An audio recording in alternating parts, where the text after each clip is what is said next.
안녕하세요. 정형외과 전문의 이승준입니다. 오늘 제가 준비한 이야기는 일상을 멈추게 하는 어깨 통증, 어떻게 다스려야 할까?입니다. 옷을 입고 문을 열고 물건을 드는 등 다양한 동작에 사용되는 어깨 관절. 우리는 일상생활에서 무릎 관절보다 어깨 관절을 더 많이 사용하게 되는데 어깨 통증이 발생하는 이유의 약 70%는 회전근개 파열 때문이라고 한다.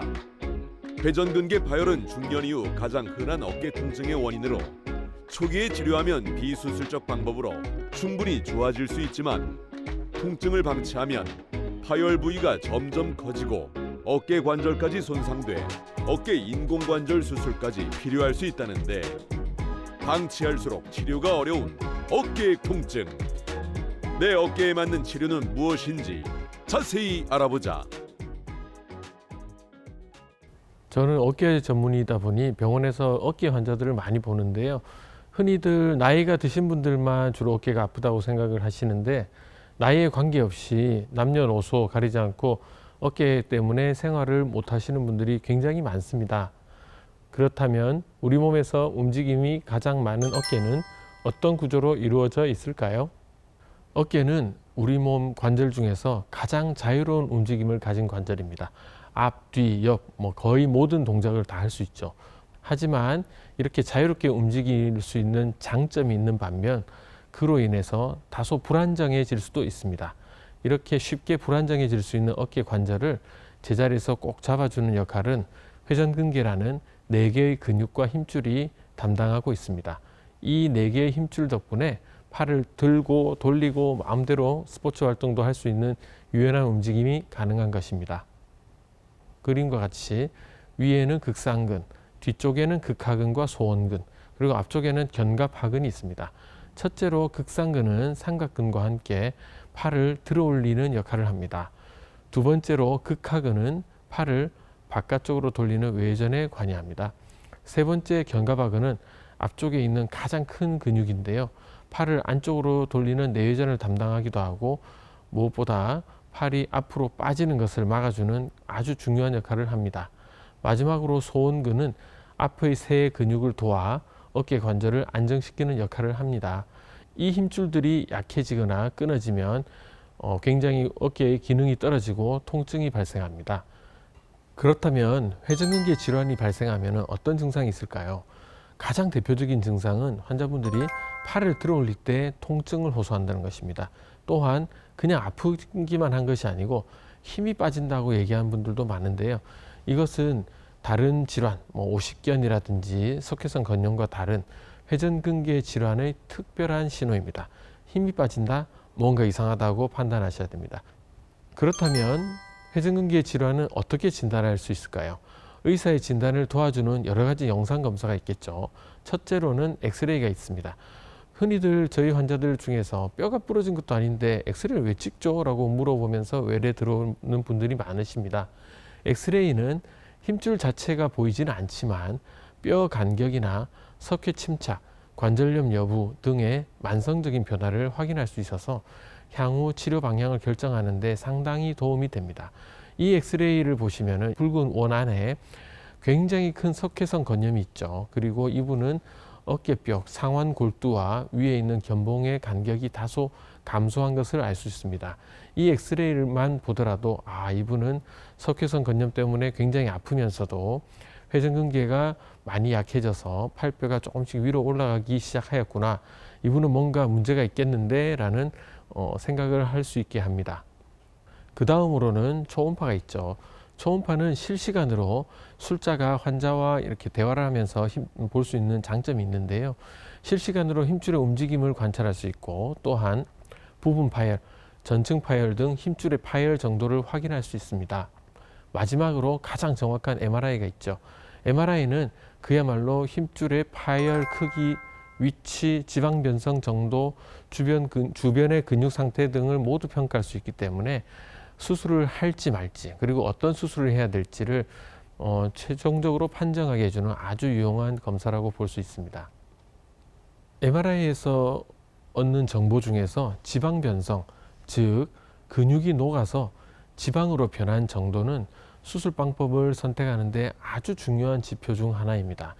근육이 지방으로 바뀐다면 봉합을 하더라도 근육 특유의 탄성이라든지 힘이 생기지 않고 물렁물렁한 지방으로 남아있기 때문에 잘 늘어나지도 않고 굽혀지지도 않고 굉장히 뻣뻣하기 때문에 봉합되더라도 재파열도 잘 되고 봉합 자체도 잘 안 되고 어쨌든 수술 결과가 굉장히 좋지 않습니다. 따라서 이런 지방 변성이 너무 심한 경우에는 봉합술이 아니라 뭐 역행성 인공관절이나 뭐 다른 어떤 재건의 방향을 찾아야 할 것입니다.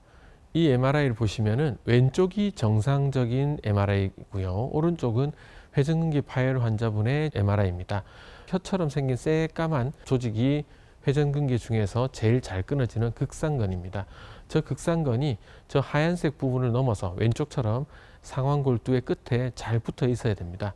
근데 오른쪽 사진처럼 팔뼈로부터 툭 떨어져서 왼쪽으로 딸려와 있습니다. 그 사이에 하얀색 관절액이 이렇게 자리를 채우고 있는 것이거든요. 저 사진을 보면은 아, 이분은 회전근개가 끊어졌구나. 힘줄 파열이 있고 그것도 전층 파열이기 때문에 회전근개 봉합술을 해야 되겠다. 뭐 이렇게 판단할 수 있습니다. 또한 아까 말씀드린 것처럼 이 영상으로는 지방 변성을 확인할 수 있는데요.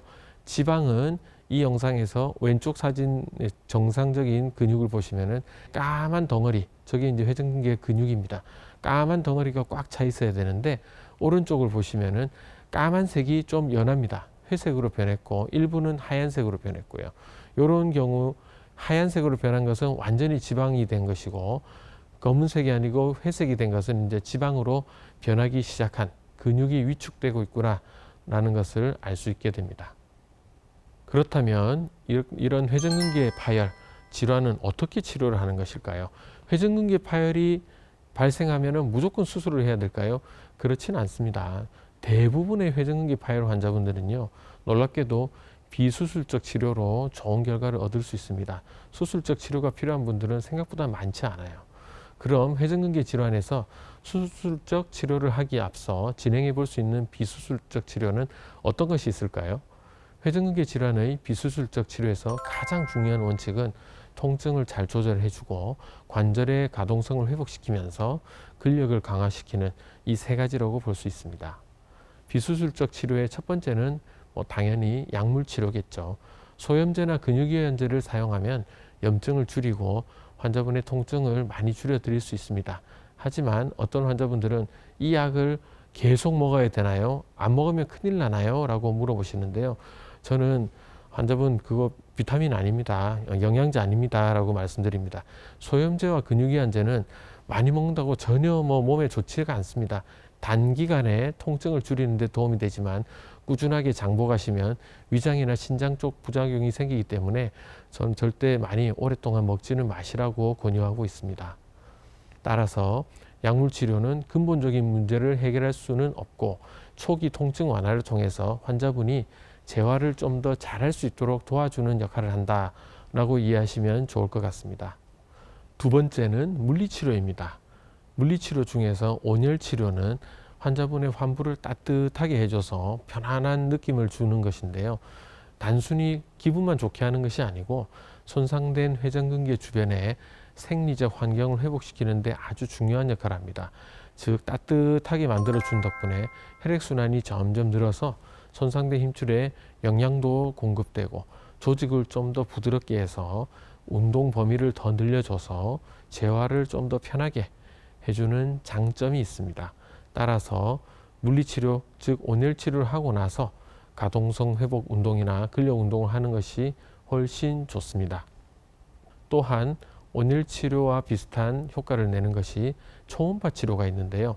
개를 바르고 초음파를 갖다 대면 열과 미세 진동으로 좀 더 심부에 혈관을 확장시키고 손상된 힘줄에 산소와 영양 공급을 늘려서 회복을 촉진시켜 줍니다. 전기치료도 마찬가지로 혈류 개선을 시키고 통증을 좀 줄여줄 수 있는데요.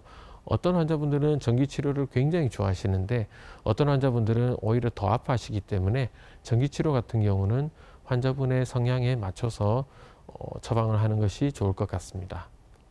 또한 체외충격파 치료도 요즘 많이 들어보셨을 텐데요. 체외충격파는 강한 에너지 충격파를 힘줄 안에 집중적으로 쏘는 치료법인데요. 보통 방사형 방식과 집중형 방식의 기계가 있습니다. 그런데 회전근개 치료를 할 때에는 집중형 방식을 쓰는 것이 좀 더 병변에 정밀하게 에너지를 투여할 수 있습니다. 따라서 집중형 방식의 체외 충격파를 적절하게 사용하면은 손상된 병변에 혈류가 증가된다고 보고되고 있습니다. 그 다음으로는 주사 치료가 있겠습니다. 주사 치료 중에서 스테로이드 주사는 가장 많이 쓰이는 치료 중 하나죠. 스테로이드는 강력한 소염제거든요. 그래서 환자분들의 염증과 통증을 조절하는데 아주 효과적입니다. 하지만 반복적으로 너무 자주 맞으면 힘줄에 괴사가 올 수 있기 때문에 반드시 전문의의 지도 아래에서 필요할 때만 제한적으로 중요하게 관리되는 것이 안전합니다. 마지막으로 가장 중요한 치료가 있죠. 운동치료입니다. 약화된 근육을 강화하고 뻣뻣한 관절을 풀어 통증을 줄이며 운동을 통해서 장기적으로는 어깨 기능을 회복시키는 근본적인 치료입니다. 운동치료야말로 가장 근본적이고 손상된 회전근개를 회복시키는 가장 핵심적인 치료라고 볼 수 있습니다. 견갑골 안정화 운동은 어깨 전체 구조를 튼튼하게 잡아주는 어떤 기초공사 같은 역할을 하고요. 세라밴드, 탄력밴드라고 하는데 보통 세라밴드라고 많이 하죠. 이 운동은 통증이 없는 범위에서 외회전과 내회전을 꾸준하게 시행함으로써 환자분의 회전근개, 외회전근과 내회전근을 동시에 자극해서 서서히 회복시키는 가장 유용한 운동 방법입니다. 따라서 이 세라밴드를 치료할 때에는 환자와 의사의 적극적인 어떤 커뮤니케이션을 통해서 왜 해야 되는지를 설명하고 환자가 운동을 어떻게 하면 더 잘할 수 있는지 적극적으로 동기부여를 하는 것이 굉장히 중요할 것으로 생각됩니다. 아까 말씀드린 대로 대부분의 회전근개 파열 환자들은 비수술적 치료로 좋은 결과를 얻습니다만은 모든 환자들이 그런 건 아니죠. 아까 말씀드렸다시피 MRI에서 회전근개가 전층 파열이거나 아니면 파열 크기가 너무 커지고 있다든지 힘줄의 질이 안 좋고 아니면은 3에서 6개월 정도 비수술적 치료했는데 계속 아프고 팔도 안 올라가고 하는 경우에는 수술을 고려할 수 있습니다. 이 사진은 70세 남자 환자의 MRI입니다. 첫 번째 사진에서는 저 삼각형으로 된 견갑골 앞쪽에 하얀색 물이 보이실 겁니다. 저 하얀색 부분에는 아까 제가 말씀드린 앞쪽 제일 크고 중요한 내회전에 관련되는 견갑하근이 이렇게 길다랗게 있어야 되는데 견갑하근이 파열돼서 하얀색 물만 차 있는 사진입니다. 가운데에는 아까도 보셨던 극상근, 동그란 팔뼈 위에 있는 극상근이 파열돼서 마찬가지로 하얀색 물이 차 있는 것이고요. 마지막은 지방 변성 사진입니다. 전부 까만색으로 근육이 꽉 차 있어야 되는데 하얀색으로 저렇게 차 있는 것은 지방이 근육을 대신한 사진입니다. 이 정도로 근육이 약해지면은 봉합을 해도 사실 결과가 좋지 않을 수도 있습니다. 원래대로라면은 이런 상황이면은 인공관절 수술을 권유하게 되지만 환자분께서 가능하다면 관절을 살리고 싶다, 관절경으로 어떻게 봉합해 보고 싶다라고 강한 의지를 보이셔서 저도 그 의견을 존중하여 관절을 보조로 하는 쪽으로 수술 계획을 세웠습니다. 이 수술 영상을 보시면 뼈에다 구멍을 뚫고 녹는 나사라고 하는데 저 하얀색 나사, 뼈 성분의 나사거든요. 쟤는 한 4년 정도 지나면 이제 뼈로 흡수됩니다. 녹는 나사를 저렇게 삽입하고 나면은 저기에서 이제 실이 쭉쭉 나오죠. 저 실을 가지고 힘줄을 봉합하고 있는 사진입니다. 말 그대로 저 바늘 같은 걸로 힘줄을 한 땀 한 땀 이렇게 구멍을 내서 그 사이에다가 실을 통과시켜서 봉합하게 됩니다. 저렇게 되면은 저 녹는 나사에 힘줄이 이렇게 딸려간다고 생각하시면 되거든요. 녹는 나사는 뼈 안에 있기 때문에 떨어져 있는 힘줄이 뼈에 딸려와서 뼈에 단단하게 고정이 되는 것이 회전근개 봉합술입니다. 이 사진은 이제 봉합을 하고 난 후의 사진이죠. 아까 하얀 뼈 사이에 노란색 뼈가 보였는데 보시다시피 이제는 하얀색 힘줄만 보이는 것을 확인할 수 있습니다. 요즘 저뿐만 아니고 많은 정형외과 의사들이 동종진피 보강술을 많이 시행하고 있는데요. 동종진피 보강술은 봉합을 하고 나서도 그 회전근개 힘줄이 너무 얇거나 약해서 재파열이 높은 경우 힘줄 위에 보강을 해주는 보강제를 덧대서 강도를 높이는 수술입니다. 중형 대형 파열이나 퇴행성 변화가 심한 환자들에게 특히 유용합니다. 이 사진을 보시면은 좀 더 이해가 되실 텐데요. 회전근개 봉합 전에는 저렇게 노란색의 뼈가 드러나 있습니다.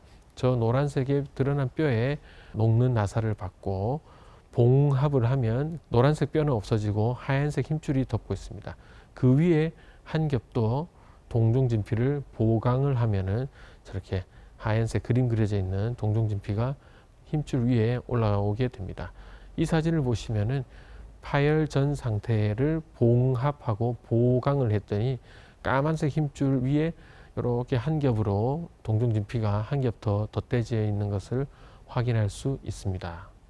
실제로 수술 후에 시행한 추시 MRI상에서도 회전근개가 잘 회복되고 있었고 어깨 운동 범위도 아주 좋아지셔서 어깨 때문에 불편한 느낌이 전혀 없다고 하시면서 일상과 업무 모두 완전히 복귀하셨다고 합니다. 최근에는 약해진 힘줄이 다시 건강하게 자랄 수 있도록 도와주는 보조제들이 또 점차 많이 나오고 있습니다. 그중 대표적인 것이 요즘 많이 쓰는 생체 유도성 콜라겐입니다. 생체 유도성 콜라겐은 아까 그 동종진피 보강제보다 훨씬 얇거든요. 아주 얇고 가벼운 콜라겐 패치를 힘줄 위에 이렇게 덮어주면 이 패치가 6개월 이내에 몸속에서 서서히 흡수되면서 새로운 힘줄 조직이 자라도록 도와주는 것으로 알려져 있습니다. 오늘 이제 제가 생체 유도성 콜라겐 수술을 하는 장면인데요. 저 보라색, 제가 이제 녹는 심이라고 생각하시면 됩니다. 저 녹는 심으로 힘줄과 생체 유도성 콜라겐을 이렇게 탁탁 스테플러 찝듯이 찝어주면은 고정이 잘 됩니다. 생체 유도성 콜라겐은 아주 얇은 콜라겐 패치로 자연스러운 조직 재생을 유도하는 방식이라 몸에 별로 부담도 없고 비교적 부작용도 적다는 장점이 있습니다. 하지만 단점도 있습니다. 무엇보다 이것이 이제 외국에서 신기술로 만들어진 어떤 임플란트이기 때문에 수술 비용이 아주 높습니다. 아주 비쌉니다. 또한 모든 회전근개 파열에 사용할 수 있는 것도 아닙니다. 저는 힘줄 상태가 어느 정도 남아 있어야지 효과가 좋다고 환자분들에게 설명드리고요. 따라서 부분 파열 환자들에게 가장 좋은 결과를 보이고 완전 파열, 파열이 너무 크든지 근육이 위축이 너무 심하고 지방 변성이 심한 경우에는 이 생체 유도성 콜라겐은 보강은 못 해주거든요. 힘이 약해서. 얘는 생물학적으로 재생을 도와주는 것이지 물리적으로 힘을 받쳐주지는 못하기 때문에 그럴 땐 봉합수술 및 보강수술이 좀 더 낫지 않나 생각됩니다. 회전근개 파열이 너무 크거나 아니면 남아있는 힘줄이 거의 없어서 봉합을 할 수가 없는, 뭐 있어야지 봉합을 할 거 아닙니까? 아무것도 없을 경우에는 봉합술 자체가 불가능하겠죠.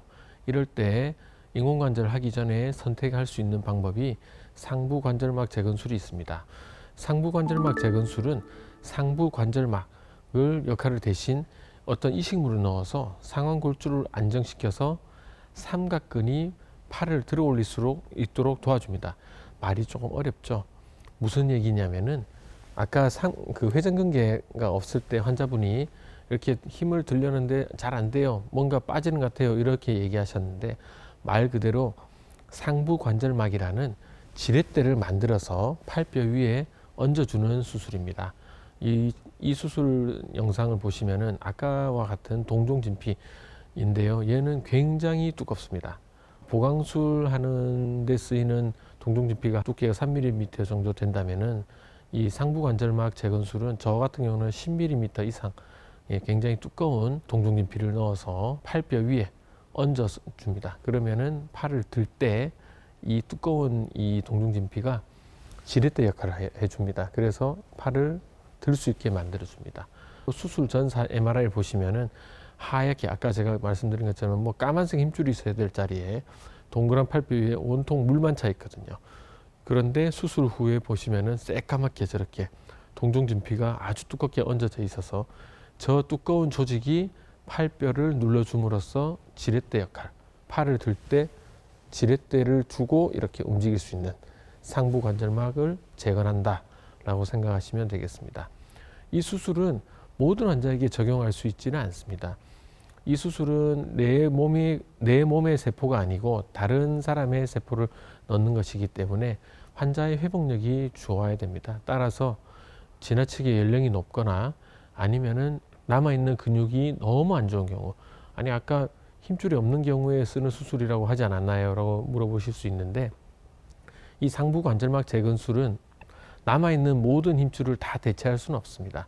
주로 극상근을 대체할 수 있는데, 이 상부 관절막을 재건을 하고 나면은 남아있는 힘줄들, 극하근이나 견갑하근, 앞쪽이나 뒤쪽에 있는 남아있는 힘줄에 얘를 또 같이 봉합을 해줘요. 그러면은 이 이식물과 남아있는 힘줄들이 한 덩어리가 돼서 힘을 같이 전달할 수 있는 어떤 장점이 있다고 알려져 있는데요. 앞 뒤에 힘줄이 너무나 약하고 없다면은 상부 관절막만 떨렁 재건하면은 수술 결과가 아주 좋지는 않습니다. 따라서 비교적 젊고 활동성이 높고 나는 팔을 많이 쓰고 싶어요 하는 환자 중에서 남아있는 근육과 관절 상태가 비교적 양호한 환자에게 특히 효과적이라고 볼 수 있습니다. 그럼 아까 말씀드린 것처럼 회전근개가 하나도 없고 뭐 남아있는 근육도 없고 아무것도 없는 경우 뭘 해야 되나요? 라고 물어보실 수 있는데, 이런 경우에는 부득이하게도 기존의 힘줄을 살리는 수술로는 회복이 어렵거든요. 이럴 때 부득이하게 사용할 수 있는 방법이 역행성 인공관절 치환술입니다.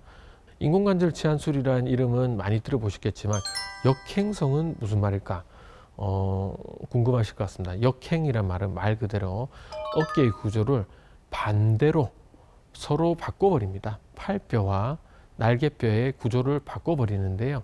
일반적 치환술은 팔뼈의 원래 모양대로, 우리가 팔뼈는 둥근 모양이고 몸통뼈는 납작한 모양이거든요. 일반적인 치환술은 팔뼈에 둥근 기계를 넣고 몸통 쪽에 평평한 기계를 넣는데, 역행성 인공관절은 반대입니다. 팔뼈에 납작한 기계를 넣고 몸통뼈에 둥근 기계를 넣습니다.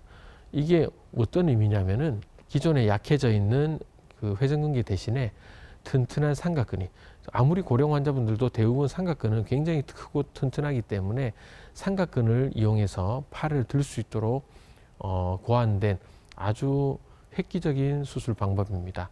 따라서 역행성 인공관절 치환술은 힘줄과 근육이 정상 기능을 하기 어려운 상황, 회전근개의 기능이 거의 없는 분들에게 팔을 들 수 있도록 도와주는 수술 방법이라고 알려져 있습니다. 이 엑스레이는 실제 진료실에서 제가 만난 환자분 사진인데요. 75세 여성 환자분으로 2년 전부터 너무 아프시고 저한테 오셨을 때는 팔을 들지도 못한 상태로 오셨어요. 엑스레이 보시면은 동그란 팔뼈가 완전히 위로 올라가 가지고 위쪽에 있는 견봉과 부딪히는 것을 확인할 수 있습니다. 이것은 매우 오랫동안 진행된 광범위 회전근개 파열과 말기 어깨 관절염을 충분히 예상할 수 있습니다.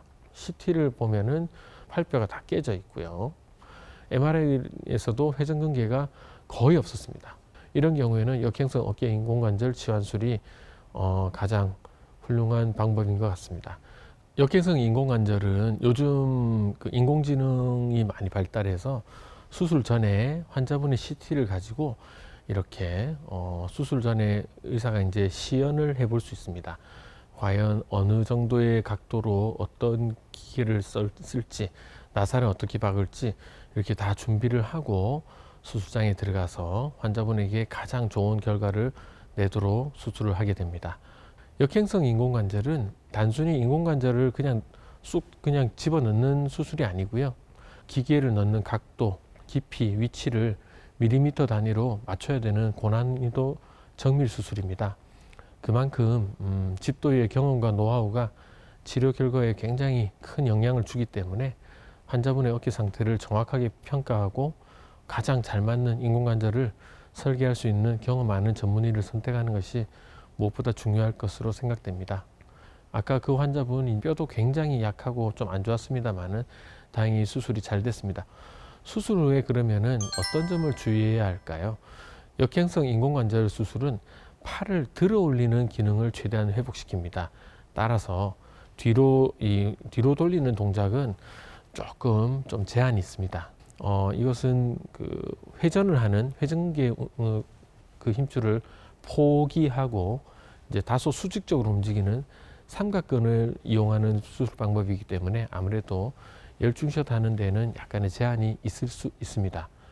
또한 인공관절은 과도한 힘을 받으면 손상될 수 있기 때문에 무거운 물건을 반복적으로 든다든지 배드민턴과 같이 배드민턴과 같이 지나치게 팔을 많이 돌리고 쓰는 격한 운동, 갑자기 팔을 갖다가 수술 초기에 휙 이렇게 뒤로 제친다든지 하면은 탈구 또는 이제 그 안에 들어가 있는 임플란트 기구가 마모될 수 있기 때문에 좀 피하시는 게 좋습니다. 이것만 한다고 뭐 다 끝나는 게 아니죠. 많은 분들이 인공관절의 합병증을 너무 과도하게 두려워하세요. 가장 전통적인 합병증은 뭐 탈구, 수술했는데 팔이 빠진다든지 주변 부위에 뼈가 부러진다든지 감염 아니면은 신경 손상 등이 있습니다. 하지만 이런 경우는 굉장히 드물고요. 수술 후에 주의사항을 잘 지키시고 담당 의사의 재활 과정을 잘 따라오시면은 이런 합병증의 발생률은 충분히 낮출 수 있습니다. 재활 운동을 처음 시작할 때 처음에는 조금 힘들 수는 있는데요. 앞으로 이 기구를 내가 20년 동안 잘 쓰겠다 생각하시고 서서히 재활하시면은 점차 건강한 회복으로 이어지고 행복해지는 지름길인 것 같습니다. 어깨 통증은 통증을 일으키는 원인만 정확히 찾으면 대부분 치료가 가능합니다. 오늘 강의를 통해 많은 분들이 내 어깨에 어떤 치료가 필요한지 조금 더 이해하시고 통증을 줄이며 일상생활을 행복하게 이어가는 데 도움이 되셨길 바랍니다. 감사합니다.